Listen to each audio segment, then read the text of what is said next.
You know it's cold when we've got snow on Mount Campbell. A fresh amount on Mount Arthur this morning as well. The rest of the range all the way down to Mount Owen is also covered in snow. Ben Nevis and Starville, a slight dusting up there. This morning Rebecca's teaching her horse to walk behind her. She's walking along and then she's stopping periodically and the horse is stopping behind her. It's worked really good. That's Sassy, she's going really well. She was on my paddock for a while, but now she's over at Murray's. I sorted that out for her. Good dog. Johnny's onto his third lap around the paddock. He's just come back to me. Poe's doing a usual thing, looking for rats and trying to find sheep shit to chew on. In places like the Little Shadow, always by me, aren't you, boy, eh? Good dog. I've been struggling to find someone to put the fireplace in for me. It's just been difficult. So consequently, the log cabin's still cold inside. I'm taking the dogs to the sheep as much as I can for stock proofing, because I'm hunting on Cable Bay Farm right now that's got sheep everywhere. That's our newest lamb there. It was born a week ago. These two dropped their tails. They were born like 6 weeks ago, and we ring their tails, and one was a male, a little ram, a ewe. There's a proud dad just sitting there chilling out. Be time to start dagging again soon. I've got a pair of shears for that. That one was born real early, that lamb. He's 3 months old now. Para, beautiful coat, cross of Merino and Lincoln. Get out of there, Johnny, come away. Eating sheep shit, don't you touch, keep away. That's the mother and her other baby, so she had 2. Good boy. He hasn't had a hunt for a week now. We've had some bad luck with getting hunting, haven't we? We missed out our ballot this weekend just gone, and Pace stuffed it up on the farm last week. I was chasing a bloody goat. Every chance I get I've been doing stuff for the log cabin. I made a frame around both of my herb gardens with reinforcing and some mesh, because the rabbits were getting in there and they were thrashing it. The boar skin that I tanned has worked out really good. This is it here. And I was going to hang it on the wall, but I'm just using the chair right now. I may hang it on the wall, but it's come up really good. And it seems quite good just to park up here. Don't you swing off that one, Johnny. Just put his head over the seat. I've got my Taskin, this one here, and I'll have another Taskin coming soon. This is the tail that I got with Richard Ware about 3 years ago now, and I've just recently shot another one, so that's getting tanned. I did tan this myself, but I leave these to the tanner because I just can't get it as soft as they can. But they're pretty comfortable to sit in. One of young Jody's favourite heads right there. I've been weeding the Wasabi pretty regularly, just coming out here and finding the odd little weed like this one down here and keeping on top of it, because I want these guys to have as much sustenance as they can get from the soil. Dock growing in here, it looks like. We'll try and get this out with that. No, I think I broke it off. Yeah. Typical of aqua plants, watercress is the same. You get this white flower on the top. Very, very similar to watercress. As you can see right down the side there, there's all these little seedlings. So I'll take some of those out and I will gift those to Patreons. If you're a patron, I'll give you one of those. Normally they're quite expensive to buy in the shops if you can even get them. But if you're one of my patrons, I'll make sure that you have a wasabi plant. They're a very difficult plant to try to grow, these aqua plants, so they're also difficult to send in the post. I have sent one to my son that survived, but I've sent a couple around the country that haven't. So ideally you come to my place and pick one up if you're after one. Just hit me up if you're passing through and I'll put one in a pot for you. And good luck from there, because growing them is not easy. And if you need any advice on that, just hit me up and I'll share my secrets with you. Out of there, boy. Come out of there, boy. He's after the duck eggs. We've got an abundance of duck eggs this year. You can see there's some behind her that the other ducks have laid just lying in the grass there. There's another one just over here. And that's what the dogs are sniffing around. We've got 3 ducks all laying eggs. No males. And Poe's found one, I'd say. Yeah, looks like she's eating an egg right now. She's picked one off the ground. What do you got, Poe? Hey? What you got, Poe? Tail wagging. Means that I've taken an egg and I wasn't supposed to. Now, what you got, Poe? I know where you got that from. It's another nest. So I've been feeding these eggs to the young fellas. Yesterday, Jody had a feed for. I made him a breakfast of eggs. The day before that, young fella Emil had eggs for breakfast. They're a good breakfast. The dogs naturally just take themselves and put themselves back in their home after the walk. It's not that I told them to. They know that when they're in there, they get this. But not everybody puts themselves in their home, do they? Not everybody. Eat up. Good girl.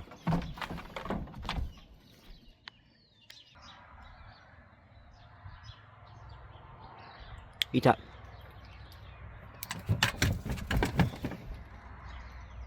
Johnny had a whole chicken yesterday.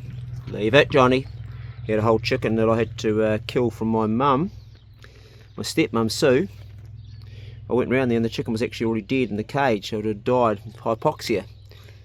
And so Johnny ate the whole chicken yesterday, didn't he? Eat up, Johnny. Good boy. That's a good dog. Good dog. That would have to be, without a doubt, the oldest Muscovy duck, possibly in the whole of New Zealand. She would be now 23 years of age, and I don't know of them getting that old. I'm pretty sure they don't, but this one here is 23 years of age. 2002 got that one, and she is still going. So it's a pretty long effort. She's been dogged by dogs, she's been run over, and she's still here. Twice she's been had by dogs. The worm farm, I have just recently put this hay on top instead of carpet. Well, I've got a mixture of both actually. And you can see, if you go there, we're already getting these worms, these beautiful casings of the soil that they are producing. There's this beautiful soil that I'm growing my veggies in, and it's really going well. There'll be hundreds of worms if you dig down further. This is just the surface. I won't interrupt it too much because I've only just set that down, but keeping it moist inside the bath, the old claw bath. And this here is all of the coffee that I have got from the local restaurants, and we just keep that topped up. So these are my two lots of seaweed. This one's a mixture of seaweed and sheep poo and chicken poo, and you'll see in here the colour of it. I can tell you it doesn't smell good, but it's great for the plants. This is how it's gone. Look at this. It's really broken down. This is up to 3 years old. This is sheep poo, and this is what I'm feeding. It's really thick. It's the best fert for growing good veggies. And this one here is pretty much run out. It's just filled up with rainwater, but there's some on the bottom. So it's a great fertilizer.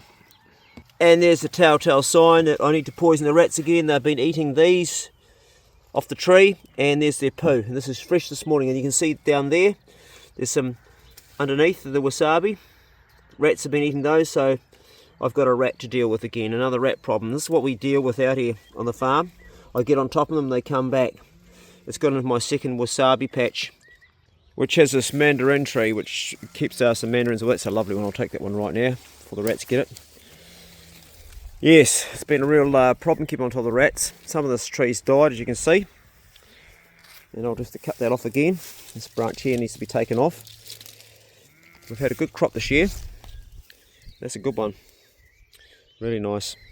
In the glass house, I've seeded tomatoes. They haven't come up yet. Oh, actually, we've got one here, just starting to. Just waiting for it to warm up a bit for those to come up. They're going to be beefsteaks.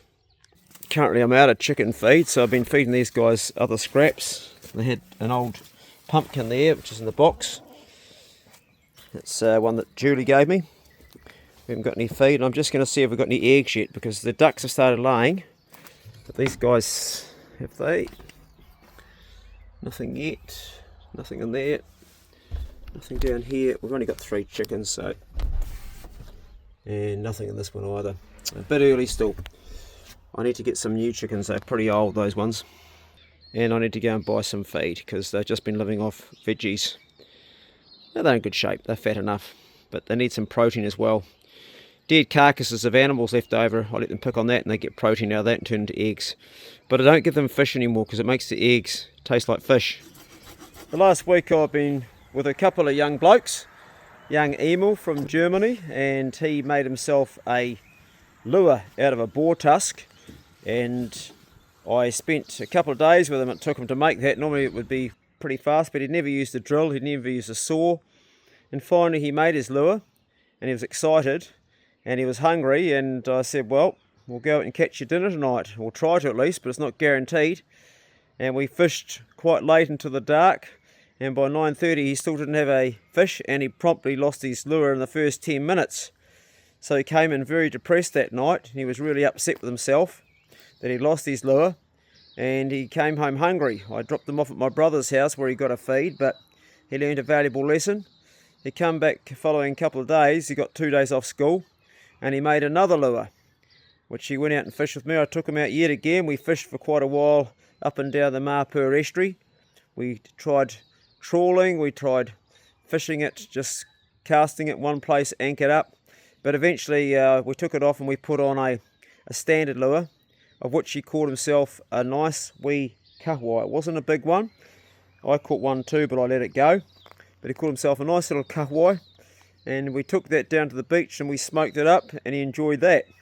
And just the whole concept of fishing and cooking is something that was new to him, and he thoroughly enjoyed it, and it was a nice time down at the beach. Young Jody came and stayed by me for the whole day. Actually, we spent the day together, and he just talked about his favourite head that he shot. I'll leave you with that. So this was the stag that I shot maybe 200 metres from my camp. I heard a different stag roaring, which I ended up trying to stalk in on, and pretty much instantly gave up because there was just so much cloud. And I did basically a spiral back round to camp, Right. and looked beneath me, and there was just this guy. And like, it's quite a peculiar style of head. It's a cracker, man. It's really got beautiful timber on it, eh? Yeah. Really nice. Probably, well, it is my favourite stag I've ever shot. It's my favourite I'd head say. you've left here Favourite too. head. Was that with the rifle or with the bow? That was with the rifle. Oh, yep. Yeah, righto. Was that up the place where you and I went? It was up the place where you and I Oh, went. that was that one there, right? Yeah. Okay, yeah. It's a good spot there. That's a great spot, yeah. No, it's a pretty beauty. No, it's a cracker. Nice one, mate. I chased this guy for 3 years, I believe. He was roaring in the same spot every single year, and you can see why he'd be the dominant stag. Like, imagine that getting poked into you compared to a sort of splayed out top like that. Yeah. So, Awesome. pretty happy. I'm going to do my best to connect up with Jody again this year and do another mission. We've got a couple of spots we found on Google Earth we want to have a look at. It's all very well growing organic, but you end up with this with your plants, so I'm going to have to put some more pellets down, because otherwise this cauliflower is not going to make it. This is the soil of my sub-irrigated planter, and as you can see, it's really wet, so it's good for growing stuff again. It's going to be probably herbs in this. I've got a few already going there. Got some coriander. This is seeded. I've got some sage. It's the purple sage. The tarragon, it hasn't made it. The oregano over there, and some thyme. Plus I've got more, and I've got chives over here. And this is one that I really love, is sorrel, because you can eat this every day. It keeps on giving and giving. Now, I have not watered this at all. As you can see, it's quite moist underneath. I probably put water at the beginning of winter just to keep it going. There's a few weeds in there, and the water goes just down in that pipe there. And the idea is it goes in the pipe, and then the rain fills it up. And the reason it keeps on filling this up is because you can see around the outside there's plastic, and the plastic keeps the water in. And above the plastic there's some rocks up to about here, then stones to there, and the rest is dirt. Maybe a bit lower dirt down to about there. And there's an overflow point just here where the water flows out. So this is an experiment I did like 2 years ago, and it's really paid off. But I do need to get on top of the weeds a little bit, because the horse poo and everything that I put in there, that's broken down horse poo. You can tell just by the texture of it. It does have quite a lot of seeds that the horse eats, so we end up getting that in our garden. It looks like I'm going to have some decent broccoli this time, but I still end up buying them at the shop as much as I eat them every day. They just don't grow as fast. There's some nice massive lettuce. These lettuce I've seeded in the glass house. The leeks are pretty pathetic, pretty small. The spinach is massive, got plenty of that. And the mescal, this is just really a nice lettuce, actually starting to seed a bit. Doesn't bother me though, I'll eat that. Now the kale is frigging massive. There's the Russian kale there, there's the curly kale, here's the Tuscan kale. And look at the size of it, plenty of it. Which is actually a really good thing, because I eat kale every day. It's part of my heart healthy diet. Lots of nitrogen, so it's something that every day I come out and pick. I take the curly kale, the Tuscan kale, and make sure it's with every meal, a little bit of kale. And make sure I give it a steam, just to kill all the lectins and any of the oxalates and anti-nutrients. Steam it nice and hot, and then it's really healthy. Old mate somehow found his way into the garden. The waxos get in here and they can't get out of there. I don't know how he got in through the net, but has. Anyway, I'm going to go make some grub with this and a few other veggies and bits and pieces. That was a week of it. Hope you guys enjoyed this vlog. Have a great weekend, and good luck with your own hunting and fishing this weekend if you're getting out doing it. If you're going up here, up in the Mount Arthur area, or any of these Mount Owen, let us know. Just hit me up and let me know how you got on, because I'll be keen to know whether that snow's pushed the animals down. You don't have to give away all your secrets, but I'll be keen to know. We'll catch you next video. Go steady. See you later.